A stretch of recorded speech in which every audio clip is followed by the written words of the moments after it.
Hello students, आज मैं आपके सामने हूँ एक बहुत ही इम्पॉर्टेंट चीज़ लेकर जिसका नाम है जनरल एंट्रीज़। मैंने अपने लगभग 20 इयर्स हो गए मुझे पढ़ाते हुए, और मैंने ये देखा है कि 80 to 90% स्टूडेंट्स, चाहे वो ग्रेजुएट स्टूडेंट हो, चाहे वो सी इंटरमीडिएट के हों या फाइनल के, वो स्ट्रगल करते हैं जनरल एंट्रीज़ में। तो मुझे जब लगा कि यार ऐसा क्यों है, जनरल एंट्री में क्यों स्ट्रगल कर रहे हैं, मुझे तो कभी कोई प्रॉब्लम नहीं हुई। तो फिर मैंने जब स्टूडेंट से पूछा कि इस चीज़ की क्या जनरल एंट्री है, और उन्होंने मुझे गलत एंट्री बताई, तो मुझे थोड़ा सा आइडिया हुआ। तो अब मैं आपको वो सब बातें बताऊंगा जो जनरल एंट्री बनाते हुए आपकी हेल्प करेगी, आपको कैसे जनरल एंट्री बनानी चाहिए और हम क्या कॉमन मिस्टेक करते हैं जनरल एंट्रीज बनाते हुए। तो हमारा जो चैप्टर है वो है जनरल एंट्रीज। अकाउंटिंग में जनरल एंट्रीज के बगैर कुछ भी नहीं हो सकता, ये सबको ही पता है, और कई बच्चों को जनरल एंट्रीज से बहुत डर लगता है। तो हमें जनरल एंट्रीज से डर हटाना है। जनरल एंट्रीज में सबसे पहले, कुछ भी करने से पहले थोड़ा सा आइडिया लेते हैं कि हमारे पास जो असेट्स होती हैं और एक्सपेंसेस होते हैं और लॉसेस होते हैं, इनका कौन सा बैलेंस होता है, जल्दी से बताओ, डेबिट या क्रेडिट? डेबिट, क्रेडिट, डेबिट क्या होता है? डेबिट। और जो कैपिटल है, लाइबिलिटीज है, इनकम, प्रॉफिट, रिजर्व्स या प्रोविजन, इन सब का कौन सा बैलेंस होता है? क्रेडिट। ये आपको पता होना चाहिए जनरल एंट्रीज बनाते हुए। रूल्स जनरल के हम दो टाइप से डिवाइड कर सकते हैं। एक ब्रिटिश या ट्रेडिशनल अप्रोच जो हम लोगों ने 11th क्लास में स्टार्ट की थी, और उसी के हिसाब से हम जनरल एंट्रीज बनाना शुरू करते हैं। और सेकंड है अमेरिकन या मॉडर्न अप्रोच।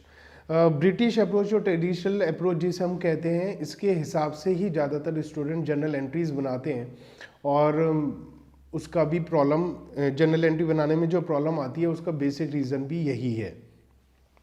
ब्रिटिश अप्रोच में हम 3 टाइप से अकाउंट्स को डिवाइड करते हैं। नंबर 1, कौन सा? Personal accounts. पर्सनल अकाउंट्स कौन से होते हैं इसे भी हम देखेंगे। सबसे पहले personal account related to individual, firm, company etcetera, और इसके रूल्स भी होते थे। Debit the receiver, credit the giver, सबसे पहले वो याद कर रखा है, और उसी वजह से सारी प्रॉब्लम आती है। क्यों आती है अभी हम देखेंगे। सेकेंड वन, रियल अकाउंट्स जो असेट से रिलेटेड होते हैं, जैसे कैश हो गया, फर्नीचर, बिल्डिंग। और third one, nominal accounts, expenses and income से रिलेटेड। बच्चों, जो सबसे बड़ी प्रॉब्लम है वो है ये सीक्वेंस। इस सीक्वेंस की वजह से ही सारी प्रॉब्लम आती है। हम लोगों ने सबसे पहले याद कर रखा है क्या? Personal account, personal account, personal account. और जैसे ही कोई जनरल एंट्री बनानी शुरू करते हैं, हम लोग सब गड़बड़ कर देते हैं। क्यों गड़बड़ कर देते हैं, आइए समझते हैं। सपोज हमें एक जनरल एंट्री बनानी है, सैलरी पेड टू राम। इसकी जनरल एंट्री, वीडियो पॉज करके आप जल्दी से सोचिए क्या होगी जनरल एंट्री। मैंने ये देखा है 80% 90% स्टूडेंट्स इसकी एंट्री गलत बनाते हैं। अगर आपने इसकी एंट्री ठीक बनाई है तो ये बहुत अच्छी बात है और आप बहुत इंटेलिजेंट हैं। लेकिन अगर आपने इसकी एंट्री गलत बनाई है तो इसका मतलब ये नहीं है कि आप बेवकूफ़ हैं, लेकिन आपको जो सिखाया गया उसमें थोड़ा सा गड़बड़ था। मैंने ये देखा अपने पास्ट एक्सपीरियंस से कि सैलरी पेड टू राम में कुछ स्टूडेंट एंट्री बनाते हैं राम डेबिट टू कैश, कुछ लोग बनाते हैं salary account debit to Ram, कुछ लोग बनाते हैं राम डेबिट टू सैलरी, और जबकि इसकी एक्चुअल एंट्री है salary account debit to cash account. ये रॉन्ग, ये रॉन्ग और ये रॉन्ग। तो ये प्रॉब्लम क्या है, इस प्रॉब्लम को हम समझते हैं और आपको मज़ा आ जाएगा ये देखकर कि यार ये तो बहुत सिंपल सी बात थी, लेकिन हम इस पे हमेशा से गलती करते हुए आ रहे हैं। एक तो हम एक मिस्टेक ये भी करते हैं कि हम लोगों को ऐसा लगता है कि यार हम लोग है ना रट लेते हैं एंट्रीज़ को बजाय समझने के। लेकिन हमें क्या करना चाहिए, हमें एंट्रीज़ को रटना नहीं चाहिए, हमें एंट्रीज़ को समझना चाहिए, क्योंकि नंबर ऑफ़ एंट्रीज़ अनलिमिटेड है। एक बार हमने समझ लिया तो हम सब एंट्रीज़ बना सकते हैं अपने आप, और ये बहुत सिंपल है, और ये आप 10 मिनट की वीडियो में अच्छे से समझ जाएंगे। हमें सीक्वेंस चेंज करना है। जो सीक्वेंस हमने सबसे पहले पर्सनल, रियल, नॉमिनल था उसे चेंज करते हैं। सबसे पहले रियल अकाउंट्स, उसके बाद नॉमिनल अकाउंट्स और लास्ट में पर्सनल अकाउंट। अगर जरूरत पड़ेगी जनरल एंट्री में तो पर्सनल अकाउंट का यूज करेंगे, अदरवाइज नहीं। लेकिन हमारे दिमाग में क्या सेव है, सबसे पहले पर्सनल अकाउंट यूज करना है, ये नहीं करेंगे आज से आप। चलिए हम लोग देखते हैं सबसे पहले रियल अकाउंट्स क्या होते हैं। रियल अकाउंट एसेट के अकाउंट होते हैं, एक्सेप्ट पर्सनल अकाउंट्स, क्योंकि पर्सनल अकाउंट भी एसेट हो सकती है जैसे डेटर्स। रियल अकाउंट में कैश, फर्नीचर, मशीनरी, गुडविल वगैरह ये सब रियल अकाउंट है। Real account means which can be converted into cash, जिसे मार्केट में बेचा जा सकता है, जिसको यूज किया जा सकता है, वो सब हमारे रियल अकाउंट्स हैं। रियल अकाउंट्स के लिए कुछ रूल्स होते हैं। बचपन में हमने सीखा, 11th क्लास बचपन ही था, उसमें हमने सीखा debit what comes in, credit what goes out. What बच्चे ये भूल जाते हैं, व्हाट क्या है, what debit what comes in क्या आ रहा है यही भूल गए। तो हमें क्या करना है, व्हाट की जगह अगर हम ये लगाएं debit assets comes in and credit assets goes out, तो हम लोग बेहतर तरीके से इसको कर पाएंगे और समझ पाएंगे। इसका नाम मैंने रूल नंबर ए और रूल नंबर बी दे दिया है। तो रूल नंबर ए क्या है, डेबिट असेट्स कम्स इन, और रूल नंबर बी क्या है, क्रेडिट असेट्स गोज आउट। इसका मतलब एज पर दिस रूल जब भी हमारे पास असेट आएगी तो हम उसे क्या करेंगे, डेबिट, और जब भी असेट जाएगी हम उसे क्या करेंगे, क्रेडिट। ये बात आप याद रखिएगा। सेकेंड है नॉमिनल अकाउंट्स। नॉमिनल अकाउंट्स होते हैं related to expense and incomes. तो हम एक्सपेंस और इनकम्स के रूल देखते हैं। Debit all expenses and losses and credit all incomes and gains. ये हमारे रूल्स हैं नॉमिनल अकाउंट से रिलेटेड, जो हमें अच्छे से याद है। तो rule number A B C D हमने पढ़ लिया। इन 4 रूल को लगाइए और जनरल एंट्री बनाइए। अगर हमारी जनरल एंट्री इन 4 रूल से नहीं बनती है तब आएंगे हम पर्सनल अकाउंट्स पर। और पर्सनल अकाउंट क्या बनेंगे, क्या एंट्री होगी पर्सनल अकाउंट से रिलेटेड, क्या रूल्स होंगे हमारे, debit the receiver, credit the giver. और पर्सनल अकाउंट किससे रिलेटेड होते हैं, इंडिविजुअल से रिलेटेड होते हैं, फर्म से रिलेटेड होते हैं, कंपनी से रिलेटेड होते हैं, और कैपिटल भी पर्सनल अकाउंट है क्योंकि ये ओनर को रिप्रेजेंट करता है। तो हमारे पास 6 रूल हो गए। क्या हो गए जल्दी से बोलिए, रिवाइज करते हैं। Rule number A, debit assets comes in. Rule number B, credit assets goes out. Rule number C, debit all expenses and losses. Rule number D, credit all incomes and gains. Rule number E, debit the receiver, and rule number D, credit the giver. लेकिन आप इसे लगाने से बचिए क्योंकि ये जो rules हैं ये आपको ले डूबेंगे। पर्सनल अकाउंट को लगाने से बचिए। सबसे पहले ABCD लगाइए। अगर जनरल एंट्री बन जाती है तो E और F से बचिए, तो आपकी सही जनरल एंट्री बन जाएगी। अमेरिकन अप्रोच जाने से पहले हम देखते हैं क्यों देखें हम अमेरिकन अप्रोच, क्या प्रॉब्लम है इस अप्रोच में। इस अप्रोच में एक ये प्रॉब्लम है जो मैंने बताया, आपके दिमाग में फीड है सबसे पहले पर्सनल अकाउंट के रूल और आप वही लगा देते हैं। दूसरा, इसमें आप सभी जनरल एंट्री नहीं बना पाएंगे। क्यों नहीं बना पाएंगे, एक एंट्री होती है जो आपको भी पता है, वो होती है सैलरी आउटस्टैंडिंग या कोई भी एक्सपेंसेस आउटस्टैंडिंग। तो सैलरी आउटस्टैंडिंग की क्या एंट्री होती है, आप मन में बोलिए, जल्दी से सोचिए क्या होती है। सैलरी आउटस्टैंडिंग की मुझे नहीं पता आपने क्या बोला, लेकिन मेरे हिसाब से होती है salary account debit to outstanding salary account. अब सैलरी अकाउंट डेबिट ये तो हमें पता चलता है क्योंकि हमने एक रूल पढ़ा। रूल नंबर ए क्या था, debit assets comes in. Rule number B, credit asset goes out. Rule number C, debit all expenses and losses. तो रूल नंबर सी से तो हमने सैलरी को डेबिट कर दिया, लेकिन रूल नंबर डी क्या था, क्रेडिट ऑल इनकम, तो अभी तक कोई भी रूल नहीं लगा आउटस्टैंडिंग सैलरी के लिए। फिर हमारा ई और एफ था, क्या था, debit the receiver and credit the giver. और आपको बता दूं आउटस्टैंडिंग सैलरी एक पर्सनल अकाउंट है जो रिप्रेजेंट कर रहा है उन एम्प्लॉयज को जो हमारे लिए काम करते हैं। लेकिन क्रेडिट द गिवर, क्या वो हमें सैलरी दे रहे हैं, नहीं, तो ये तो एंट्री नहीं बन पा रही इससे। तो हम क्या करें, इसलिए हमें जाना पड़ेगा कहां पर, मॉडर्न अप्रोच पर। Modern approach means American approach. American approach क्या कहती है, देखें जरा। अमेरिकन अप्रोच क्या कहती है? अमेरिकन अप्रोच कहती है कि असेट्स रियल हो या पर्सनल, उस पर एक ही टाइप से रूल लगाओ। क्यों जरूरत है रियल को अलग करो और पर्सनल अकाउंट को अलग करो? हमें कुछ भी अलग करने की जरूरत नहीं है। असेट असेट होती है और असेट को हम, डेबिट है असेट का बैलेंस, तो इसका मतलब जब भी असेट हमारी इंक्रीज होगी तो हम उसे क्या करेंगे? डेबिट। और जब भी असेट डिक्रीज होगी तो हम क्या करेंगे? क्रेडिट। देखिए एक बहुत सिंपल सी बात है, डेबिट मीन्स जब भी डेबिट को डेबिट करेंगे तो वो इंक्रीज हो जाएगा और डेबिट को क्रेडिट करेंगे तो डिक्रीज हो जाएगा, सिंपल सी बात है। तो असेट जब भी इंक्रीज होगी, मतलब सपोज आपने बिल्डिंग खरीदी, बिल्डिंग खरीदने पर, बिल्डिंग परचेस करने पर बिल्डिंग हमारे पास बढ़ रही है ना, तो हम उसे क्या करेंगे? डेबिट। बिल्डिंग सेल करेंगे तो क्रेडिट।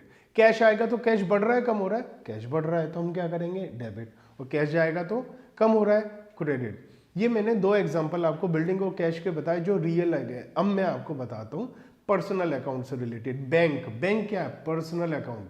बैंक पर्सनल होता है और हमने बैंक में पैसा डिपॉजिट किया तो हमारा बैंक बैलेंस बढ़ गया, तो असेट बढ़ गई तो क्या करेंगे? डेबिट। और असेट कम हो जाएगी तो क्या करेंगे? क्रेडिट। एक और पर्सनल अकाउंट का एग्जांपल देता हूं आपको, डेटर्स। डेटर्स जिनको हम क्रेडिट पर गुड्स सोल्ड करते हैं। बच्चों को तो ये भी कंफ्यूजन होती है डेटर्स और क्रेडिटर्स में। डेटर्स का डेबिट बैलेंस होता है, इसलिए डेटर्स। असेट मींस जिन्हें हमने गुड्स सेल किया है क्रेडिट पर।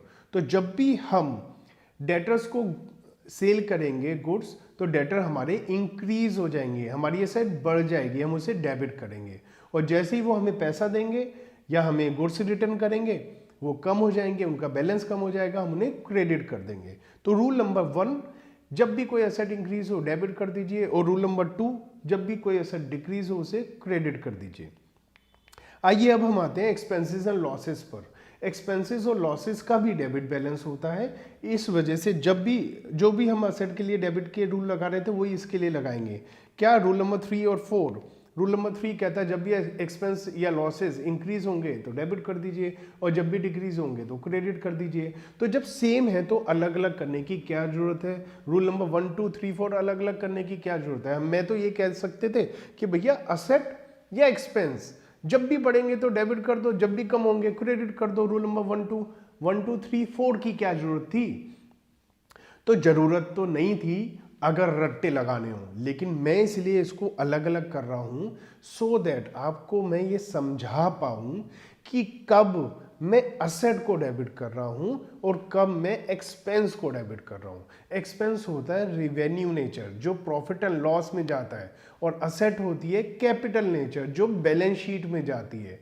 अब जब मैं आगे आपको जर्नल एंट्री सिखाऊंगा तो हर एक जर्नल एंट्री में मैं रूल नंबर 1, 2, 3, 4 लिखूंगा।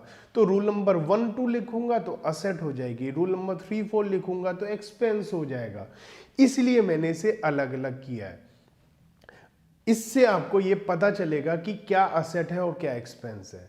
तो रूल नंबर 1, 2 असेट से रिलेटेड, रूल नंबर 3, 4 एक्सपेंस से रिलेटेड। दोनों ही ये कहते हैं कि एक्सपेंस बढ़े असेट बढ़े डेबिट, एक्सपेंस या असेट कम होगा तो क्रेडिट। एक्सपेंस बढ़ेगा कैसे? हम और खर्चा करेंगे तो बढ़ जाएगा। कई बच्चों को ऐसा लगता है कि अजी और खर्चा करा तो खर्चा तो कम हो गया। वो खर्चा कम नहीं हुआ, वो एक्सपेंस कम नहीं हुआ, वो कैश कम हो गया हमारे पास। सपोज आपने अभी 100 रुपये खर्च किए तो आपका एक्सपेंस है 100। अगर आपने 50 और एक्सपेंस कर दिए तो एक्सपेंस 150 हो जाएगा। इसका मतलब हमारा एक्सपेंस और करने पे बढ़ता है और रूल नंबर 3 लग जाता है। रूल नंबर 3 क्या कहता है हमें? रूल नंबर 3 कहता है जैसे एक्सपेंस इंक्रीज होगा तो हम उसे क्या कर देंगे? डेबिट। और जैसे एक्सपेंस डिक्रीज होगा उसे हम क्या कर देंगे? क्रेडिट। तो इस तरीके से रूल नंबर 3 और 4 हम लगाएंगे। नाउ रूल नंबर 5 और 6 जो इनकम से रिलेटेड होगा, इनकम, प्रॉफिट एंड रिजर्व्स, ये भी नॉमिनल नेचर है और इनका क्रेडिट बैलेंस होता है। डेबिट बढ़ने पर डेबिट होता है तो क्रेडिट बढ़ने पर क्रेडिट होगा। Whenever credit balance will increase we have to credit. So rule number 5 क्या कहता है? Whenever increase in income, profit और reserve you should credit it. And rule number 6 क्या कहता है? जब भी ये डिक्रीज होगा तो इसे क्या करिए? डेबिट। अब बताइए आपको कमीशन मिला, तो कमीशन मिला तो हमें कई स्टूडेंट कहते हैं जी कमीशन मिला तो कमीशन को डेबिट कर दो। लेकिन कमीशन मिलता है in the form of cash. Cash को डेबिट करते हैं। और कमीशन क्या है? नॉमिनल नेचर का अकाउंट। और नॉमिनल नेचर का अकाउंट क्या है? कमीशन क्या कहता है? इनकम। और इनकम को क्या करते हैं? क्रेडिट। जैसे कमीशन मिलेगा आपकी इनकम इंक्रीज होगी और आप उसे क्या कर देंगे? क्रेडिट, एज पर रूल नंबर 5। तो हम डेबिट कब करेंगे? कब इनकम कम होगी? In the case of rectification of error, जब हम कोई गलती से इनकम को डेबिट कर देंगे तो उसे क्रेडिट भी करना पड़ेगा, या फिर अनअर्न्ड इनकम वगैरह जो बाद में आएगा। फिलहाल हम आगे बढ़ते हैं और हम बात करते हैं कैपिटल, लाइबिलिटीज एंड प्रोविजन की। जो पर्सनल अकाउंट है और इनका क्रेडिट बैलेंस होता है, तो जो रूल 5-6 के लिए लगा वही 7-8। रूल नंबर 7, जब भी लाइबिलिटी बढ़ेगी इंक्रीज होगी क्रेडिट, और जब भी डिक्रीज होगी डेबिट।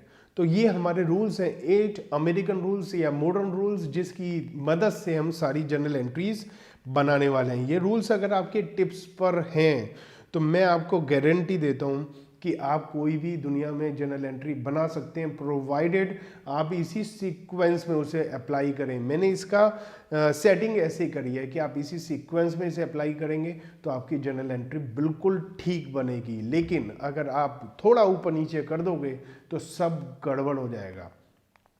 हम सीखते हैं, अप्लाई करते हैं कुछ बेसिक एंट्रीज में, और वो एंट्री सबसे पहले जो आपने सबसे फर्स्ट एंट्री सीखी थी 11th क्लास में, और वो थी बिजनेस स्टार्टेड विद कैश।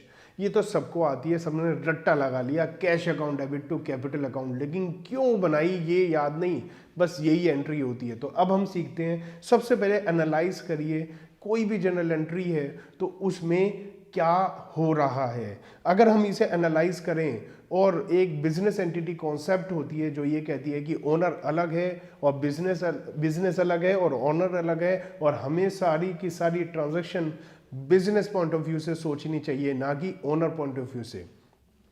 तो बिजनेस पॉइंट ऑफ व्यू से सोचें तो पैसा आ रहा है बिजनेस स्टार्ट होने पर, और पैसा आ रहा है तो कैश प्लस हो रहा है, और कैश प्लस हो रहा है तो असेट का रूल नंबर 1 याद आया मुझे मॉडर्न अप्रोच से। तो मॉडर्न अप्रोच कहती है रूल नंबर 1, और हमारी जो ट्रेडिशनल अप्रोच थी वो क्या कहती थी? मैंने बताया था असेट के लिए क्या, रियल असेट के लिए कैश आ रहा है तो डेबिट असेट्स कम्स इन, तो रूल नंबर ए, तो 1A इसलिए लिखा है। ये रूल कहता है असेट डेबिट होना चाहिए तो हम कैश को डेबिट कर देंगे, और कैपिटल इंक्रीज हो रही है, मतलब ओनर ने हमें पैसा दिया, उसका बैलेंस इंक्रीज हो रहा है, वो क्रेडिट होना चाहिए, क्योंकि लाइबिलिटी कैपिटल इंक्रीज होती है तो क्रेडिट होती है रूल नंबर 7 के हिसाब से। या फिर F रूल था, क्रेडिट द गिवर, क्योंकि और कुछ लग नहीं रहा है, पर्सनल अकाउंट पर हमें जाना ही पड़ेगा लास्ट में। तो ये रूल अगर हम सीक्वेंस वाइज लगाएंगे तो हमारी एंट्री करेक्ट बनेगी, कैपिटल को हम क्रेडिट कर देंगे। तो हमारी जनरल एंट्री क्या बनी? Cash account debit to capital account. 2 हम लगाते हैं किसी भी क्रेडिट अकाउंट से पहले, अदरवाइज हम कैपिटल अकाउंट क्रेडिट भी बोल सकते हैं। तो cash account debit to capital account, इसमें कैपिटल एक रिप्रेजेंटेटिव अकाउंट है। कैपिटल एक ओनर को रिप्रेजेंट करता है, ओनर का नाम सपोज मोहन है तो मोहन और बहुत सारे डेटा क्रेडिटर होंगे, तो ओनर उन सब में खो ना जाए इसलिए हम उसका नाम अलग से कैपिटल के फॉर्म में लिखते हैं। लेकिन ये हमारी लाइबिलिटी है, पर्सनल अकाउंट है, रिप्रेजेंट कर रहा है कैपिटल अकाउंट, और हमारा कैपिटल ओनर का अकाउंट है। तो ये हमारी एक फर्स्ट एंट्री हमने देखी, किस तरीके से बिजनेस स्टार्ट होगा तो हमारी एंट्री बनेगी, क्या रूल लगेंगे और हम क्यों एंट्री बनाएंगे। ये एक और एंट्री देख लेते हैं। सपोज हमने बैंक में पैसा डिपॉजिट किया या बैंक में अकाउंट ओपन किया है तो क्या होगा। बैंक में अकाउंट ओपन किया है तो अगर हम अमेरिकन अप्रोच से सोचें तो बैंक में पैसा जमा किया, कैश हमारे पास से चला गया तो एक असेट डिक्रीज हो गई, और बैंक में पैसा गया तो एक असेट इंक्रीज हो गई, तो बैंक प्लस हो गया, और बैंक प्लस हो गया तो रूल नंबर 1 क्या कहता है कि असेट इंक्रीज होती है तो उसे डेबिट करना चाहिए, और कैश कम हो गया, कैश अगेन असेट है, रूल नंबर 2 कहता है असेट कम हो गया तो उसे क्रेडिट करना चाहिए। तो रूल नंबर 1 और 2 लग गए, इस हिसाब से हमने एंट्री बना ली। लेकिन अगर यहीं हम ब्रिटिश अप्रोच से सीखें तो हमारा होता है डेबिट द रिसीवर, बैंक एक पर्सनल अकाउंट है, और क्रेडिट व्हाट गोज आउट जो आपको याद है, मैं कहता हूं क्रेडिट असेट्स गोज आउट। अब इस एंट्री के बाद मैं जो भी एंट्री आपको सिखाऊंगा वो एंट्री केवल और केवल अमेरिकन अप्रोच से सिखाऊंगा, क्योंकि वही हमारे काम आएगी।